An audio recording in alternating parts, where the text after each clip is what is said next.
ये जो एपिसोड है, इस एपिसोड की स्टार्टिंग में हम देखते हैं वो जो पिगी वाला डीमन जो होता है वो हमारा मैग्नेटिक पे अटैक करता है, पर हमारा मैग्नेटिक बड़े आराम से बच जाता है। वो कहता है लगता है तुम्हें एक सबक सिखाना होगा। वो कहता है इंसान तुम मरोगे। हाँ माँ में गिरता है लिंग यूंग सेकंड स्वॉर्ड टेक्निक और वो उसके ऊपर एक जोरदार अटैक करता है और वो एक छोटा सा पिगी बन जाता है। हाँ माँ में गिरता है तो अपने आप को मेरे प्रति सबमिट करो, अदरवाइज मारे जाओ। वो सबमिट कर देता है। हम देते हैं वहां पे पोती कहती कि अब ठीक है ना, आपने तो सॉल्व कर दिया। वो कहता हाँ मैंने कर दिया। तब माँ में गिरता है तो अब तुम कब तक छुपे रहोगे। वो उसके ऊपर अटैक करता है। वहां पे एक जासूस बाहर आता है। वो कहता सर प्लीज मुझे माफ कर दीजिए। वो कहता किसने तुम्हें भेजा है। वो कहता मैं समझाता हूँ मेरी बात सुनिए। या चल मेरे साथ मर साले। और उसके ऊपर अटैक करता है। हाँ ये देख के वो लोग घबरा जाते हैं। तुम बेवकूफ इंसान, तुम्हें अपने एनिमी के सामने कभी भी इतना ठंडे दिमाग से नहीं रहना चाहिए। तुम्हारा सर काट के मैं अपने बॉस को दूंगा। ये क्या मेरे इस काम क्यों नहीं कर रहे, ये कट क्यों ना, ये मेरे स्पाइडर विंग से आगे का कैसे नहीं कट रहे। हाँ माँ में गिरता है ये धागा तो मैं अपने घर पे कपड़े बुनने के लिए इस्तेमाल करता हूँ, पर अभी तेरा दिमाग बुनना पड़ेगा। पिग जा अटैक कर। और हम देखते हैं पिग उसके ऊपर जोरदार अटैक करता है। हम देखते हैं उसके अंदर से उसकी पूरी आत्मा की विटल एनर्जी को चूसने लगता है। वो कहता नहीं रुक जाओ। हाँ माँ में बस रुक जाओ, जब तक मैं हूं तब तक यहाँ मेरे सामने तो किसी को भी नहीं मार सकता, समझे, तेरे पाप अब बस बहुत हुए। वो चुप हो जाता है। हाँ माँ मेरे उसके हाथ में एक मार्क देखता है। ये देख के हम देखते हैं शॉपकीपर कहता है ये तो ब्लड डीमन चर्च का मार्क है। वो कहता ब्लड डीमन चर्च का। वो कहता हाँ वो एक सुपर पावर वाली किलर ऑर्गेनाइजेशन है जो कि हजार साल पहले मतलब कि एग्जिट करती थी इस दुनिया में। उनके पास बहुत पावरफुल ऐसे सुपर पावर वाले बंदे हैं जो कि बहुत पावरफुल किलर्स है, जो कि दुनिया में बहुत पावरफुल है। और इनको जितने भी नोबल फैमिलीज है वो हायर करती है। ये किसी भी तरीके से अपने टास्क को कंप्लीट करके देती है। इनको कोई मतलब नहीं मिलता किसी की जिंदगी से। मास्टर ली आपने किसको प्रोवोक किया। डोंग फैंग को मैंने प्रोवोक किया। वो कहते क्या डोंग फैमिली के यंग मास्टर। हम देते पोती के दिए। हाँ हेलो दादाजी, उस डोंग फैंग की फैमिली की इतनी बड़ी हिम्मत, उन्होंने मतलब कि डीमन चर्च के लोगों को आखिर का बेनिफिटर को यानी कि सुप्रीम एलियो को मारने के लिए भेजा। हाँ जल्द से जल्द दादाजी यही बात है। हम देते हैं दादाजी को। वो कहता तो यानी कि इनडायरेक्टली उसने गू फैमिली के ऊपर हाथ डाल ही दिया। ठीक है तो हम देते हैं एक बार में जहाँ पे वो कहता है लीजा अब तो वो पक्का नहीं बचेगा, मेरे गेस्ट में जाना अपनी मौत को दावत देना, लड़कियों नाचो। तभी वहां पे दो बंदे आते हैं, उसे किडनैप करके लेके जा रहे होते हैं। ओए छोड़ो, तुम लोग कौन हो, मुझे कैसे किडनैप करके जा सकते हो, छोड़ो मुझे, तुम्हारी हिम्मत कैसे मुझे किडनैप करेगी, मैं डोंग फैंग फैमिली का यंग मास्टर हूँ, छोड़ो मुझे। पर लेकिन वो उसे गाड़ी में बिठाते हैं जहाँ पे डोंग फैंग फैमिली का हाउस कीपर होता है जिसका नाम होता है यूई। और वो उसे गू फैमिली में लेके आता है। वो कहता है बटलर तुम ये क्या कर रहे हो। वो उसे लेके उसके मुंह के ऊपर पैर रखता है। वो कहता है हम देते हैं बटलर वहां पे कुछ कहता है कि मैं अपनी मतलब कि डोंग फैंग फैमिली का बटलर होने के नाते यहाँ पे गो फैमिली को थोड़ी रिस्पेक्ट पेश करता हूँ। और यहाँ पे फैमिली हेड की बिहाव पे मैं हमारे डोंग फैंग फैमिली के जो यंग मास्टर ने जो कारनामा किया है उसके लिए मैं अपने फैमिली के यंग मास्टर को आपके हवाले करने आया हूँ।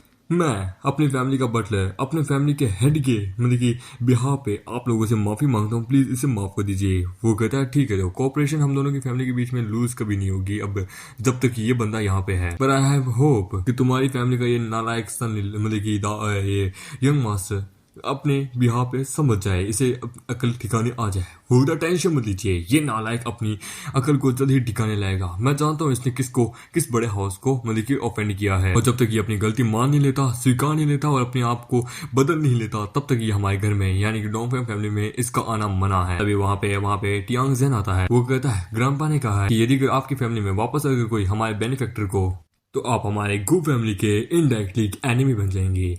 आई होप कि डोंग फैंग फैमिली के बटलर आप समझ गए होंगे अंकल। और वैसे भी मोस्ट इंपोर्टेंट ये है कि आगे चल के कभी भी ऐसी कोई गलती आगे ना हो, क्योंकि आज आपकी फैमिली के अंदर यानी कि सफेद दाल के अंदर एक काला तिनका निकला है। आई होप आगे चल के कभी भी ऐसा वापस ना हो। वो उधर टेंशन मत लीजिए, हमारे डोंग फैंग फैमिली में वापस ऐसा कभी नहीं होगा। दादा वहाँ पे हमारे मेगडी के साथ होता है। वो कहता है इस इंसिडेंट के बाद I hope Dong Fang family कभी भी वापस हमारे से फैमिली की हमें ऑफेंड करने से डरेगी। हम आए थे कि तो आपने मुझे इसलिए बुलाया। वो कहता है ऑफ कोर्स ये इंपॉर्टेंट था आपके लिए, मैं दिखाना चाहता था कि यदि आपको प्रोवोक करना मतलब कि हमें प्रोवोक करने के बराबर है। और फिर गाड़ी के अंदर हम देखते हैं वहाँ पे बटला फैमिली हेड से बात करता है। वो कहता ठीक है। वो कहता है तो डैड ने क्या कहा। वो कहता है कि फैमिली हेड ने यानी कि आपके पिता ने मुझे ये कहा है कि आप कि जितने भी कारनामे हैं ना वो सारे बाहर आ चुके हैं, और आपने जितने भी कारनामे किए हैं सारे डोंग फैंग फैमिली के नाम के अनुसार किए हैं, बिजनेस के अनुसार किए हैं। आपने कभी भी खुद कुछ नहीं किया है, समझे। उन्होंने मुझसे रिक्वेस्ट की है कि मैं आपको अभी फिलहाल घर से बाहर निकाल दूं जब तक आप अपने खुद के नाम के ऊपर अपना करियर नहीं बना लेते, अपना नाम पूरी दुनिया में नहीं बना लेते, तब तक आपका डोंगफेंग फैमिली में आना सख्त मना है। आज से आप हमारे डोंगफेंग फैमिली के हिस्से नहीं है। ये सुन के उदय क्या नहीं, प्लीज बटलर मेरी मदद करो, मेरे पिताजी को ऐसा मत हो, ये सारी गलती लीजा की है, प्लीज मेरी बात तो सुनो। वो उसे कार से बाहर निकाल देता है। वो कहता है यंग मास्टर अपना ध्यान रखिएगा, आज से मैं आपके लिए आपका बटलर नहीं हूँ, ठीक है, गुड बाय। और वो वहां से चला जाता है। ये देख के होता है कि बटलर तू भी साले, तूने भी मुझे धोखा दे दिया। मेरा वो साला नालायक बाप वो चाहता है कि मैं कम बैक करूं, मैं पूरी फैमिली का लीडर बनना चाहता हूँ। सबसे पहले उस लीजा, उसके बाद वो गू फैमिली, और फिर मुझे अपने बाप को देखना होगा। हम देते हैं मामेट अपने घर में अपनी भट्टी के साथ वो सारी चीजें मिला रहा होता है और अपना आर्टिफैक्ट तैयार हो जाता है। हम देते हैं सूअर कहता है कि मजा आ गया, ये बड़ा कमाल का है, और वो उसको 3 आर्टिफैक्ट देता है। हम मानते हैं कि भले ही आर्टिफैक्ट के शेप थोड़े अजीब से हैं, पर लेकिन है तो ये मैजिकल आर्टिफैक्ट ना, जो कि बॉडी के लगने के बाद हम बच सकते हैं। सच में कोई फाउंडेशन बिल्डिंग स्टेज का बंदा बिल्कुल भी इसे ब्रोक नहीं कर सकता। वो कहता है मुझे भूख लगी है, मुझे किसी का दिमाग खाना है। हम मानते हैं कि ये साला पागल आदमी। मामेट उसे घूर के देखता है। वो कहता नहीं चाहिए, अभी फिलहाल भूख नहीं है। हम मामेट बाहर आता है जहाँ पे हम देखते हैं जीजी वहाँ प्रैक्टिस करी होती है। वो कहती है आंट और तुम लोगों के लिए मैं चीज लाया हूँ। वो कहती है ये तुमने कहाँ से बाई किया? वो कहता है बस ये बाई कर लिया, ये लो। वो कहती है फाइनली ये मेरे लिए कुछ तो लेके आया। वो कहता है इसको मैंने बनाया है पर्सनली, इसे हमेशा पहन के रखना, ठीक है, ये तुम्हारी सेफ्टी के लिए है, यदि अगर मैं तुम्हारे पास ना हूँ। वो कहती है तुम कहाँ जा रहे हो? वो कहता है बस एक ट्रिप पे जा रहा हूँ, वो फैमिली ने एक जगह ढूंढी है वहाँ पे। वो कहती है तो कब तक वापस आओगे? वो कहता है मैं आ जाऊंगा। हम देते हैं वहाँ पे सिक्योरिटी गार्ड को। वो कहता है मैं चाहता हूँ तुम इसकी परफेक्ट रक्षा करो, और ये लो, और वो उसे एक ब्रासलेट देता है। वो कहता है कि ये प्रोटेक्शन में काम आएगी और यहाँ तक कि तुम्हारे पावर को एनहेंस करने में भी काम आएगी। यदि तुम्हें दिमाग है तो आई होप तुम मेरी बातों को, मेरे शब्दों को गौर से समझोगे और उनका डीप मीनिंग जानोगे। वो कहता है यस सर। और फिर सीन आता है क्यांगस्टन सिटी के किसी दूसरी मतलब की जगह पे, जहाँ पे वो लोग कहते हैं मास्टर इस तरफ आइए, यह है ब्लैक रो डेथ एरिना, यहाँ पे इनलीगल अंडरग्राउंड फाइटिंग एरिना भी कहते हैं। यदि किसी के पास एकदम कमाल लेवल की सुपर पावर है पर लेकिन उसे इस्तेमाल करना नहीं आता, तो वो यहाँ पे आके प्रैक्टिस भी कर सकता है। और यदि अगर किसी को अपना हिसाब चुकता करना है किसी से, तो वो यहाँ आके उसे चैलेंज भी कर सकता है। इस अरीना का जो मालिक जो है वो बड़ा एकदम अजीब किस्म का पर्सनालिटी है उसकी। वो किसी के बाप से भी नहीं डरता, यहाँ तक कि हमारी गो फैमिली से भी नहीं। यदि अगर मैं गो फैमिली का नाम लेके भी अंदर जाने की कोशिश करूँ तो वो हमें एक नॉर्मल पर्सन की तरह ही ट्रीट करेगा, कोई वो खास मतलब की पर्सनल नहीं देगा। और यदि अगर हमें अरीना के अंदर जाना है तो या तो हमें कोई फाइट करनी होगी मैच देखने के लिए, या फिर हमें मतलब की देखने के लिए अपनी हद से ज्यादा पैसा लगा के कोई सीट बुक करनी होगी।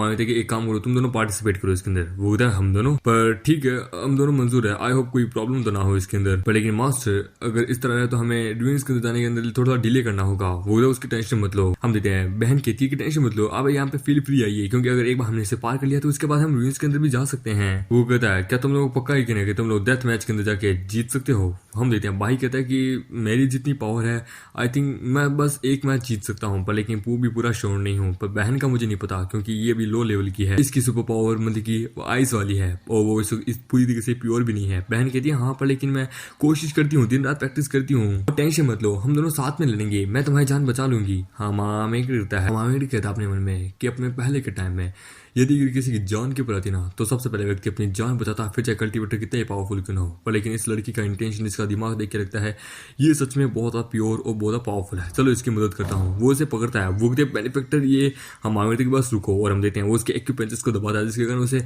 ऑर्गेनिज्म आने लगता है। हम देते हैं भाई कहते हैं कि ये ठीक है ना, वो होता है अब तुम्हारी बारी, और वो उसके भी एक्यूपेंचर्स को दबा देता है जिसके कारण उसकी पावर आउट ऑफ कंट्रोल हो जाती है। वो कहता है मेरी पावर आउट ऑफ कंट्रोल हो गई, मास्टर करना क्या चाहते हैं? वो कहता है पेशेंस रखो, अपने दिमाग को ठंडा रखो और कंट्रोल करने की कोशिश करो। वो पेशेंस रखता है और अपने दिमाग को कंट्रोल करता है, और आग की जो धारा होती है उसे अपने रगों में बहने देता है। वो कहता है मैं फील कर पा रहा हूँ, हाँ ये पावर, मुझे सच में मजा आ गया। बहन कहती तो तुम्हें कैसा लग रहा है? तुम्हारी पावर तो फिर से आउट ऑफ कंट्रोल हो गई थी, पर लेकिन तुम, वो कहता टेंशन मत लो, मैं ठीक हूँ, जानने की कोई बात नहीं है, मैं एकदम ठीक हूँ, मुझे कुछ नहीं हुआ। वो कहती तब तो अच्छी बात है, मुझे भी अपने अंदर थोड़े थोड़े चेंजेस महसूस हो रहे हैं, मुझे अच्छा फील हो रहा है, लगता है बेनिफिक्टर ने मेरी पावर को बढ़ा दिया है। हाँ माँ मैं कहता है मैंने तुम्हारे कुछ एक्यूपेंचर्स को अनलॉक कर दिया जिससे तुम्हारी पावर जो है जो अनस्टेबल थी वो स्टेबल हो चुकी है और तुम्हारी पावर भी बढ़ चुकी है। अब हम जल्द से जल्द सीक्रेट रूम्स में भी पहुंचने वाले हैं। वो दोनों कहते हैं हाँ क्यों नहीं मास्टर, जैसा कि आप कहें, और आपका शुक्रिया कि आपकी इस गाइडेंस के कारण हम फ्यूचर में बहुत ज्यादा आगे तरक्की करेंगे, आपका बहुत बहुत शुक्रिया। फिर सीन आता है ब्लैक मार्केट के एक कैफेटेरिया में जहाँ पे लोग आपस में लड़ रहे होते हैं, जहाँ पे लोग ऐसे ही बातचीत कर रहे होते हैं, आपस में लड़ रहे होते हैं। हम देते हैं बहन कहती है बाप रे क्या शोर शराबा है। भाई कहता है कि यहाँ तो ये डेली होता रहता है, और तुम तो जो ये देख रही हो ना ये तो बस एक छोटा सा खेल हो रहा है यहाँ पे, ये सीरियसली बिल्कुल भी नहीं लड़ रहे हैं, अभी तो तमाशा बाकी है। और तुम्हें पता है इस ब्लैक एरिना के पीछे या फिर इन सब चीजों के पीछे जो भी बंदे हैं वो बहुत ज्यादा पावरफुल है। कहता है कि उनको कोई हाथ भी नहीं लगा सकता, यहाँ पे लो बिल्कुल काम नहीं करता, यहाँ बस जैसे चाहे वैसे लड़ो, यहाँ का लो एक ही है, जीते तो जिए, मरे हारे तो मरे। यहाँ पे अपनी स्ट्रेंथ का पूरा पावर दिखाना होता है। यदि अगर हमारी गो फैमिली भी यहाँ अगर आई ना तो उनका भी बचने का कोई चांस नहीं होता। हम देखते हैं वो कहता है कि इसलिए तो हमें यहाँ पे एकदम आराम से कैपेबल तरीके से लड़ना होगा। यदि अगर हमें आगे जीना है, मतलब कि रूइंस में जाना है, तो हमें रेड रिंग अरीना के अंदर कंपटीटर को हराना होगा। और मैंने सुना है इस बार का जो वहाँ का कंपटीटर है वो ऑलरेडी बहुत सारे मैचेस को जीत चुका है, उसे हराना ऑलमोस्ट नामुमकिन है। इसलिए तो कहते हैं उसने 100 से भी ज्यादा मैचेस को जीता है। हम देखते हैं वहां पे एक बंदा कहता है, ओहो अनफैमिलियर फेस, ओहो एक लड़की कितनी खूबसूरत है, आओ मुझे जरा सर्व करो। पर लेकिन तभी कोई उसे उठा के दूर फेंकता है। हम आमिरता है निकल जा मेरे रास्ते से। तभी वहां पे एक बंदा आता है जो कि होता है रेड रिंग अरीना का कंपटीटर शेन। वो कहता है न्यू भी हो लगता है तुम्हें, यहाँ के इस जगह के बारे में नहीं पता, तुम अभी न्यू भी हो, तुम्हारी हिम्मत कैसे हुई यहाँ इस तरह से करने की, नील डाउन माफी मांगो समझे या फिर मुझसे फाइट करो। लोग कहते हैं मास्टर ये बंदा रेड रिंग अरीना का कंपटीटर है, संभल के। हम आमिर बस अपनी आंखों को उसको दिखाता है, जिसको देख के उसकी फट जाती है कि बाप रे इस बंदी के अंदर से एक टेरिफाइंग ऑरा निकल रहा है इतनी सच यंग एज में। तभी एक आवाज आती है कि शेन टेक इट इजी, ये हमारे गेस्ट है यहाँ पे, नए इन्हें रूल्स के बारे में नहीं पता। और ये होता है सब फील्ड लीडर, इसका नाम होता है नैन। तो चलो भूल जाओ आज जो भी हुआ। मास्टर अगर आप इससे इतने अच्छे से बात करें तो ठीक है, मैं एक चांस देता हूँ, हटो मेरे रास्ते से हटो। तो शेन हमारे टॉप का फाइटर है, हमारे डेथ अरीना का, ये इसके नाक पे हमेशा गुस्सा चढ़ा रहता है, इसको छोड़ो यार, यहाँ पे कोई जगह नहीं है गेस्ट आपके लिए, चलिए मेरे साथ आइए। ये वाइन मेरी कलेक्शन में से एक है, आई होप आपको ये अच्छी लगे, क्योंकि गो फैमिली में तो और भी इससे भी अच्छी वाइन्स होती है। मामा कहता है मैं सेंस कर सकता हूँ इसकी ब्रेथ में, इमोर्टल कल्टीवेशन मैं महसूस कर सकता हूँ। हम देते हैं भाई कहता है कि होल मास्टर आपने हम दोनों को तो अलाउ कर दिया था रूइंस में जाने के लिए, पर लेकिन आपने हमारे मास्टर ली को अलाउ नहीं किया था। आपने कंडीशन रखी थी, और जैसे कि हमने कंडीशन में रखा था कि मैं और मेरी बहन एक डेथ डुअल फाइट के लिए मतलब कि अपने आप को नामांकित करेंगे, उसमें फाइट करेंगे। यदि हम जीत जाते हैं तो आप हमारे मास्टर को भी हमारे साथ जाने देंगे, क्यों है ना। वो था ऑब्वियसली तुम जो चाहो वो कर सकते हो उसके बाद, पर यदि तुम हारे तो मैं वो याद दिला दूं मौत है उस जगह पे, जिंदा वापस आना नामुमकिन सा है। अपनी हार की और अपनी मृत्यु की जिम्मेदारी खुद देखना, ठीक है। और यदि गो फैमिली का पोता और पोती अगर मेरे फाइटिंग अरीना में फाइट करते हैं तो गैमलिन तो जमीन फाड़ के आसमान, भाई साहब मजा ही आ जाएगा, पैसे की बरसात होगी। तो आई होप कि तुम लोग हारो मत। बेनिफिक्टर आप टेंशन मत लीजिए, हम ये करेंगे आपके लिए करेंगे। हाँ मैं कहता टेंशन मत लो, मुझे तुम दोनों पे भरोसा है। पर लेकिन वो वहाँ मेडिटेशन कर रहा होता है और हम देखते हैं वो अपनी आत्मा का एक छोटा सा कतरा नीचे की तरफ भेजता है। वो कहता मैं सेंस कर सकता हूँ यहाँ पे स्पिरिचुअल पावर और सोल फॉर्मेशन यहाँ किसी ने लगा के रखी कि किसी को पता है कि यहाँ नीचे आत्मा भी आ सकती है। कोई इतनी आसानी से एंटर नहीं कर सकता। ठीक है मेरे लिए एक सीट लगाओ मैच के अंदर, मैं तुम लोगों का मैच देखना चाहूंगा। वो कहता है ठीक है क्यों नहीं, जैसा कि आप कहें। वो दोनों बहुत खुश होती कि आज हम इनको दिखाएंगे कि हमने क्या क्या किया है। वो कहता है कि आज हम आपको अब दिखाएंगे कि हमने किस प्रकार से काबिल हैं। वो कहता है चलो देखते हैं, सबसे पहले उस फॉर्मेशन को मुझे सॉल्व करना होगा। रूइंस के अंदर जाने से पहले हम देखते डेथ एरिना में जहाँ पे लोग फाइटिंग कर रहे होते हैं। देखिए हाँ इनको देखिए पुराने दिन याद आ गए। इमोर्टल कल्टीवेशन बाद में भी जब अगर तुम जीतोगे तो मतलब कि जियोगे, हारो तो मरोगे। इसी प्रकार के छोटे मोटे मुकाबले भी होते थे उस समय भी, यानी कि ये समय का ये चीजें ट्रेडिशन और उस समय की चीजें भी सब सेम ही है। क्या है मुझे इन सब चीजों पे नहीं, उस सोल फॉर्मेशन को भी ध्यान देना चाहिए जो कि रूइंस के अंदर लगी हुई है। मुझे वहां पे एंटर करना है, कोई ना अपनी आत्मा का एक छोटा सा कतरा वहां भेजता हूँ। मेरी आत्मा चूंकि बहुत पावरफुल है, चलो देखते हैं कि वो वहां के फॉर्मेशन को अब मेरी फाउंडेशन तोड़ पाती है कि नहीं। और हम देते हैं रूइंस के अंदर वहां पे जहाँ पे मामेट अपने छोटे से आत्मा को भेजता है। वो कहता है यहाँ पे तो ये तो सच में एक इमोर्टल कल्टीवेटर की एक रूइंस है जो कि बहुत पावरफुल बिल्ड है। यहाँ पे स्पिरिचुअल पावर की मात्रा बहुत अच्छे से लगी हुई है, फॉर्मेशन भी बहुत अच्छे से है। ये तो पुराने टाइम से भी बहुत अच्छा है। पर लेकिन मुझे यहाँ कुछ और भी अजीब सा महसूस हो रहा है। तभी एक स्टैचू उसके ऊपर अटैक करता है। हाँ आए थे कि तो ये था, यानी कि इन स्टैचूज के अंदर सच में जो फॉर्मेशन लगी हुई है कि इनको जिंदा कर सकती है, वो सच में कमाल की है। सोल ईटिंग फॉर्मेशन, हा मजा आ रहा है, इसको देख के पुराने दिनों की याद आ रही है। चलो देखते हैं। और ये जो फॉर्मेशन है ये ब्लड सोल सेक्टर की थी, मुझे याद है। चलो आ जाओ यू लिटिल डीमंस। और वहाँ पे उन सब के ऊपर एक अटैक करता है। हमारे तक ये तो सब तो छोटे मोटे वेपन थे, छोटे मोटे खिलौने थे, मेन बड़ा वाला कहाँ है। और हम देखते हैं बड़ा वाला उसके पीछे अटैक करता है। हाँ मामे गिरता है, सच में ये बीस्ट तो बड़ा कमाल का है, बहुत पावरफुल है, द सोल ईटिंग बीस्ट कसम से। पर लेकिन मैं इससे हार नहीं सकता। इन्फिनिटी स्वॉर्ड अरे, और उसके ऊपर अटैक करता है अपने स्वॉर्ड से और फिर उसे मार देता है और उसकी जो खून होता है उसको भी तबाह कर देता है। हम अपने मन में कहता है मैं महसूस नहीं कर पा रहा है वो डायरेक्शन जहाँ पे इस वक्त मेन फॉर्मेशन का कोर है, कहाँ है वो जगह हिडन है, उसका ओरा भी हिडन है। तभी एक आवाज आती है कि कोई मेरी मदद करो। हम आमिर वहां देखता है तो वहाँ एक लड़की होती है चेन से बंधी हुई, उसकी आत्मा जिसका नाम होता है जिंगिंग। हम आमिर उसके ऊपर अटैक करके वो चेन को तोड़ देता है। वो कहता है थैंक यू सर, आपका नाम क्या है, क्या मेरे फादर ने आपको भेजा है। हम आमिर फॉर्मेशन मिल गई, यदि तुम जीना चाहती हो तो अपनी बॉडी में वापस लौट जाओ। वो कहती है ठीक है, मुझे डर लग रहा है कि आप नहीं आएंगे। वो कहती है बाप रे, ये तो यहाँ बैठ गया, ओ माय गॉड इसका एटीट्यूड, इट्स सो कूल, यदि अगर रियल लाइफ में मिली तो मजा ही आ जाएगा। हाँ मामेट बाद में अपनी आंखें खोलता है कि फाइनली फॉर्मेशन मिल चुकी है, चलो अच्छा मैं रूम्स में एंटर कर सकता हूँ। और फिर राइटर बताता है कि अगला मैच डुअल मैच होने वाला होता है, जिसमें मो का फाइट विथ वर्सेस हमारा मेन कैरेक्टर का क्या बोलते हैं गू फैमिली का टियानजेन और टियानजुई होने वाले हैं। एक बंदा कहता है सच में गू फैमिली जैसी इतनी बड़ी फैमिली भी यहाँ पे आती है फाइटिंग करने के लिए, कितनी शर्मनाक बात है, पर लेकिन मैं तो पैसा लगाऊंगा यार। लोग कहते हैं कि सच में यकीन नहीं होता आखिरकार इस एरिना के मास्टर ने कैसे गू फैमिली की यंग मास्टर और यंग लेडी को यहाँ लेके आ गया। भाई मैं तो देखना चाहूंगा इन दोनों को मरते हुए। लोग कहते हैं कि मैंने तो मो ब्रदर्स के ऊपर अपना सारा पैसा लगा दिया, आई होप मुझे प्रॉफिट हो। हम देते हैं छोटा भाई कहता है भाई ये गो फैमिली से यदि इनको कुछ हो गया तो क्या गो फैमिली में जाने देगी। वो भी टेंशन क्यों ले रहा है, इस डेथ एरिना में आना मतलब कि अपनी फैमिली से नाता तोड़ने के बराबर ही है। ये यहाँ पे मर भी गए तो टेंशन की कोई बात है नहीं, हम ही जीतेंगे। बस अभी हमने इतनी सारी फाइट लड़ी है, आज तक कभी हारे नहीं है। इनको भी दिखाई देते हैं, लड़की को तू संभाल, लड़के को मैं संभालता हूँ। भाई बहन कहते हैं भाई जरा ध्यान से। वो कहता है टेंशन मतलब मास्टर की गाइडेंस के ऊपर खड़े उतरेंगे। फायर और आइस दोनों साथ मिलकर अटैक करते हैं। हमारा भाई बड़े वाले पे अटैक करता है, पर लेकिन जो बड़ा वाला भाई जो होता है उसकी स्पीड बहुत ज्यादा होती है। वो कहते बच्चे इतनी फाइट कर दी कि अब तो मेरे सामने स्लो लग रहा है। वो कहता है पावर ऑफ स्पीड, बाप रे। वो उसके ऊपर अटैक करता है और वो बच जाता है, पर लेकिन वो वापस अटैक करता है, फिर से बच जाता है। वो कहता है तुम्हारे बच्चे तुम्हारे मूव तो बहुत ज्यादा स्लो है, ये ले, और उसकी आंखों पे कुछ गिरा देता है। वो कहता है मैं देख नहीं पा रहा, और उसके पीछे अपने चाकू से अटैक करता है। बहन का बताती है कि नहीं भाई। हम देखते हैं छोटा भाई कहता है कि अरे दीदी वहां नहीं, यहाँ पे। वो लोग कहते हैं हाँ मारो, वाह लड़की बड़ी खूबसूरत है, और उसे मारना मत, उसे तुम मुझे बेच दे भाई, मुझे चाहिए। हाँ मारो उनको मारो। बूढ़ा कहता है ये दोनों बच्चे गू फैमिली के